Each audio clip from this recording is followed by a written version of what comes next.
number of very large wildfires threatening homes and livelihoods across our state. And this is just the start of what is shaping up to be a historic wildfire season in New Mexico. USA women's hockey team let me skate with them in the morning skate, and they did not take it easy on me. Got to ask how people can feel confident that we have solutions to curb the violence here with what we've seen over the past 4 years. So they can feel confident because now when you commit a homicide, APD will catch you and arrest you and put you in jail. There are no cameras allowed in the federal courthouse building behind me, but that is not the only reason we cannot show you everything that is set to happen. See, this case is as much about what we do know as it is about what we don't. You said that the law enforcement system in New Mexico is subpar. What specifically needs to change so that it's stronger here and we can better protect our communities? I think one of the basic problems is the failure to provide pre-trial detention. There are plenty of people, I think we got this. We've done it before. like Erin Bazok and her friends getting on the water this 4th of July.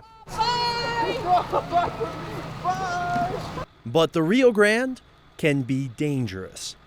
Danny Walsh's family is about to find out why.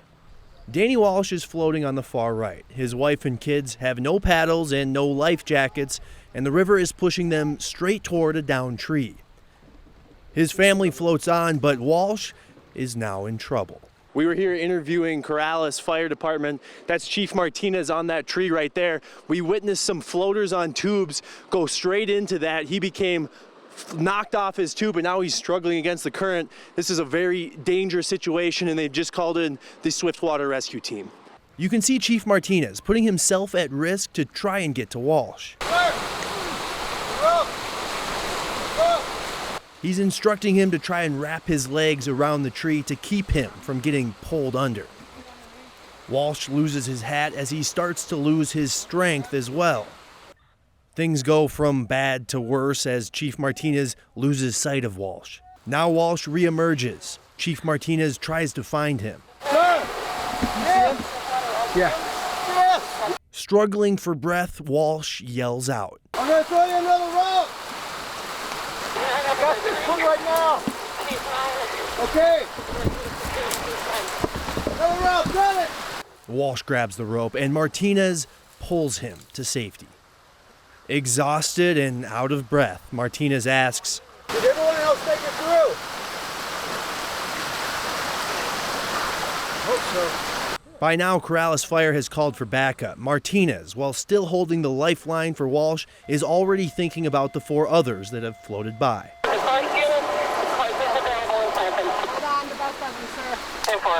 Martinez jumps in his socks to help Walsh finally get back to shore. I hit that tree, and it just took me right underneath the tree. Yeah, so I should have had a life jacket on.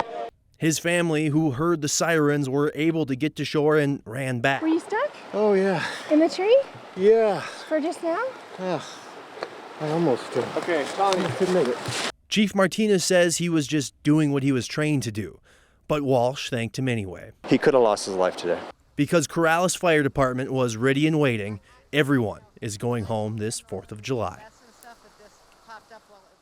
Check it out. You can see it was a pretty good turnout today at the park next to Washington Middle School. Dozens of people came together and celebrated to honor Benny Hargrove, the middle schooler that is still changing our state. Happy birthday to you.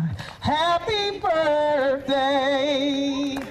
It is a celebration missing the man of the hour. So he was a character, man. James Applewhite says he was a mentor and a friend to Benny Hargrove. He was my height and everything, so I ain't tall, you know what I'm saying? He remembers August 13th, 2021. I'll never forget that day. He had just got off work. Seen that somebody got killed at Washington and everything, so I had text Benny. I texted him, I was like, don't you go to Washington Middle School? You know, I never got a response back. Benny Hargrove was dead, shot for standing up to a bully during recess. I think we go to school to learn, you know, be with our friends, you know. Around 200 people joined politicians and law enforcement in the park. I'd like to...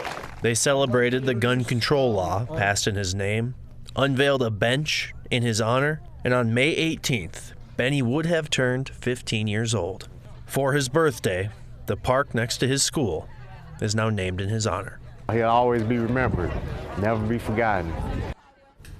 So this is the plaque on that bench. It says, Benny J. Hargrove stood up to a bully and will forever be loved and missed.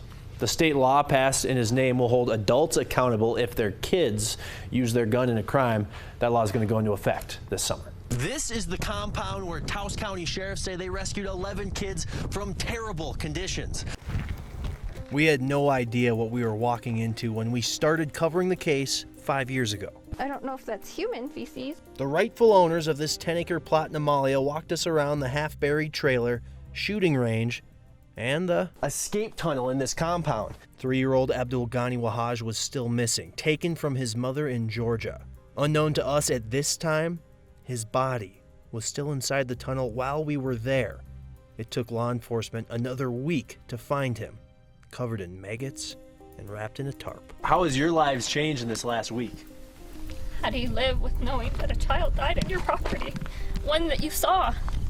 And tried to get authorities to do something about. The FBI had been watching from a distance for a while. He does have armed and dangerous on here. Yeah. Phone calls back from May 2018 show a special agent called the Taos County Sheriff's Office. Also a missing child, a 3-year-old kid that's gone missing. And we have a reason to believe that he is in Amalia, New Mexico. Almost 3 months after that phone call, It's over. the sheriff moved in. 6 firearms were seized and enough ammunition to fight a world war. Wow. You can't tell me, you don't want to tell me. Today is the day of truth. Right. Huh? But you're not giving me the truth. You said I'm not. No, you said I'm not ready for it. You just got to be patient. We'll fingerprint you, submit your fingerprints to the FBI, and then we'll identify you that way. It wasn't until Siraj Wahaj, his 2 sisters, Hudra and Sabana, Lucas Morton and Janie Lavelle, showed up in a Taos courtroom that the FBI revealed the focus of their investigation. The reasons why they left Georgia, that being that Janie had a message from God that they needed to leave and head to New Mexico. Evidence of radicalization and intercepted communications painted a picture. To quote, leave whatever we told you to leave. Take all your money out of the bank and bring your guns. Siraj had traveled back from Saudi Arabia, and the compound was littered with literature about building untraceable assault rifles, the combat and the psychology of killing humans, and black magic. Abdul Wahaj would, once the demons were expelled from his body through religious rituals, that he would become Jesus, and then once he became Jesus, he would instruct the others on what corrupt institutions to get rid of. Court documents claimed they were training their kids to carry out school shootings, but they were only facing state charges of child abuse, and a judge ruled under New Mexico law they should be let out of jail. Outrage and frustration boiling over in Taos tonight. Threats to the judge's life over the ruling forced an evacuation of the courthouse. Soon after, the feds swooped in and charged the 5 with providing material support to terrorists. For 5 years, the Taos County 5 have waited in jail for their trial. This case has aspects to it that involve secrecy. Joshua Kassenberg, a constitutional law professor, former prosecutor, and military judge, says this trial might be less revealing because of the Classified Information Procedures Act. CIPA. It's the law that allows for classified information to be presented in court out of public view. The reason why I say that is if you were going to put CIPA into a case where this was the end of the line and you were the U.S. attorney, you'd be wrong to do it. But I mean, end of the line, all the other investigations are wrapped up. But what the government is likely hoping to protect are informant identities and ongoing investigations, not only in New Mexico and not only in the United States, but quite possibly all across the world. Siraj Wahaj filed paperwork that shows he intends to represent himself. His father is an imam who's been linked to radical Islam and may have had a connection to the 1993 World Trade Center bombing.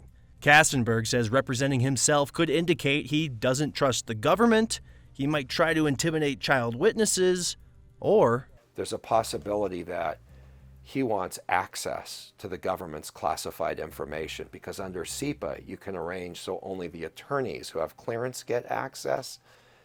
But if he's going pro se, he's going to make an argument that he personally is entitled to access to the government's top secret information. We are set for a trial like we've never seen.